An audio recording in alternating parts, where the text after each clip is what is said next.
Welcome back to another Reaper blog tutorial. Today, this is what's new in Reaper 6.61. And in this video, we'll look at changes to Resample-Matic 5000 and a few other changes.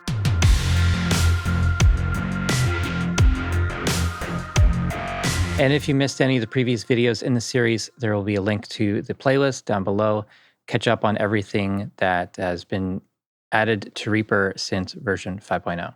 First up, we're going to look at something that was added in 6.59. I messed up my explanation of it, and then they changed it slightly in 6.60. New user added columns default to custom rather than read-only.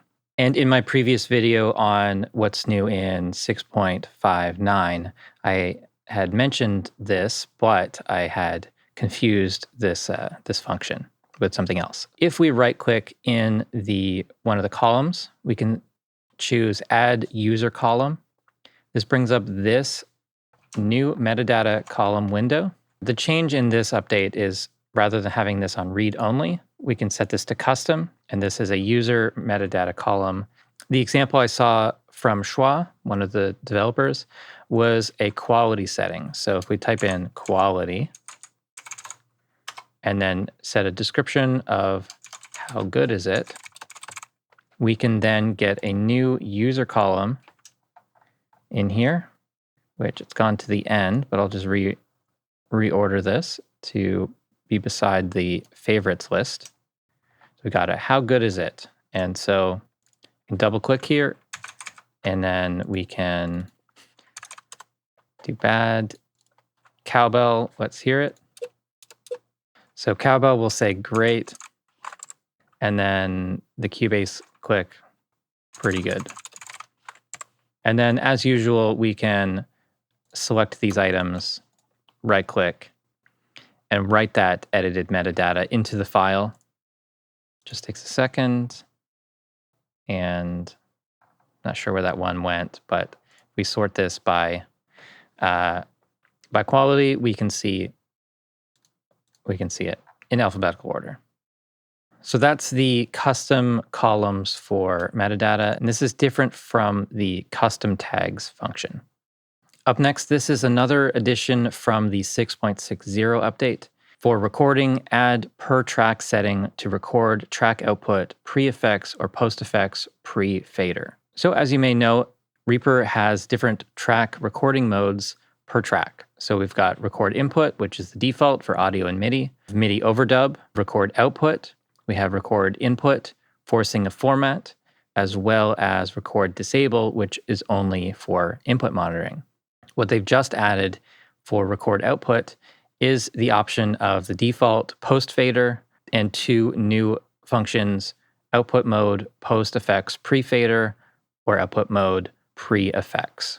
This is just taking that output at different positions in the signal chain and committing that to a file. Pre-fader would mean that the volume control, it's still adjustable, and that is not impacted into the recording where the default would be. So it records after the volume fader. And with the pre-effects option, that will include any items on the track with effects, and also any incoming audio from different tracks in the project streaming into this. Maybe it's a folder track, and you want to record the output of the folder, but you want to keep the track effects chain and volume available for adjustment, not having those be committed into the recording. Yeah, that's an option now. And that's great because previously, if you did that, you would have to either bypass the effects first or remember to turn off the effects after you've rendered or recorded the output, and also reset your volume fader so that it works with that new recording. Otherwise, the effects are applied twice, first on the input recorded to the file, and then when you play it back, those effects are applied again, and you need to bypass those effects. Now we can keep the effects live, real-time, infinitely adjustable, but just record any incoming audio before the effects. One more quick addition added to the 6.60 update, include LV2I format in instruments list. And that just means when you insert virtual instrument on a new track and your instruments list comes up, this list here on the side, If you have any LV2I format plugins, which I don't, they would appear in this list.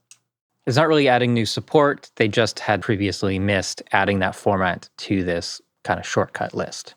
And now we've got a bunch of changes for Resamplematic 5000, the included sampler with REAPER.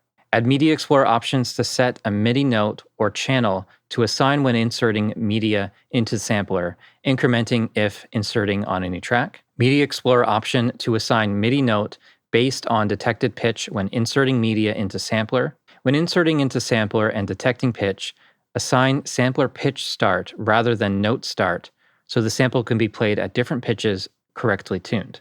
Add pitch detection.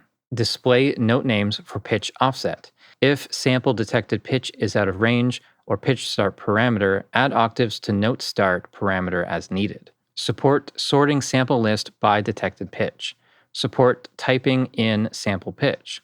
When inserting media from Media Explorer into an existing sampler instance, obey preferences to apply volume pitch adjustment.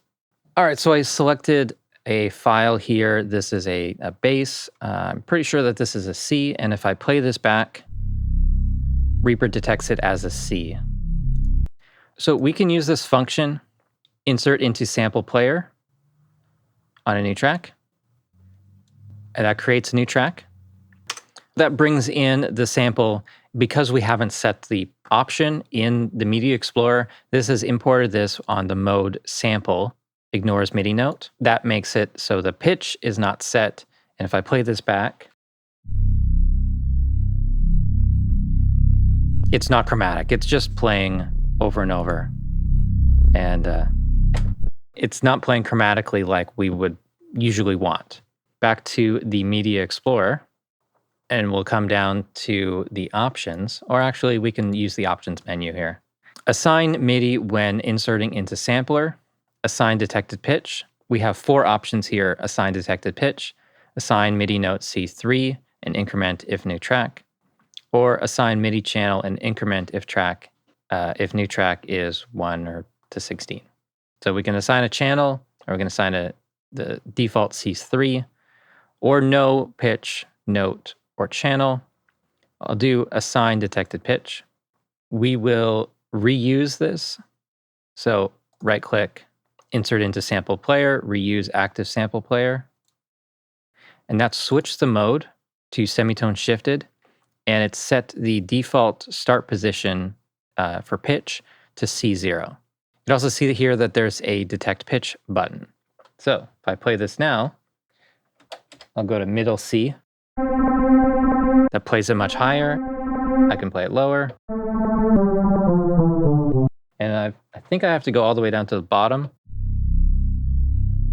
Yeah, because this was such a low-pitched instrument to begin with, it's automatically adjusted that. So you can see here, the pitch start is at -24. So the default is A3 or note 69. And if we hit detect pitch, after a second, it detects that it's -24 or a C0, and there we go. This is kind of an old school sampler, so it always changes the speed based on the pitch. So you want a higher pitch, it's going to play that file faster, and that file will become shorter, which sometimes makes chords a little bit weird because each layer is faster. Each note you play is faster than the other notes in the chord.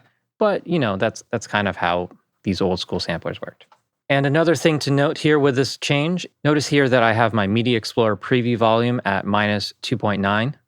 And when I imported that file into Resamplematic 5000, you can see that the volume started at -2.9.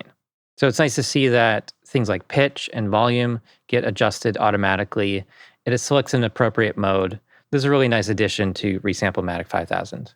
So that's it for this video. Again, if you missed any of the previous updates, check out the playlist linked below. Buy a t-shirt. This is a Reaper's Not Free t-shirt.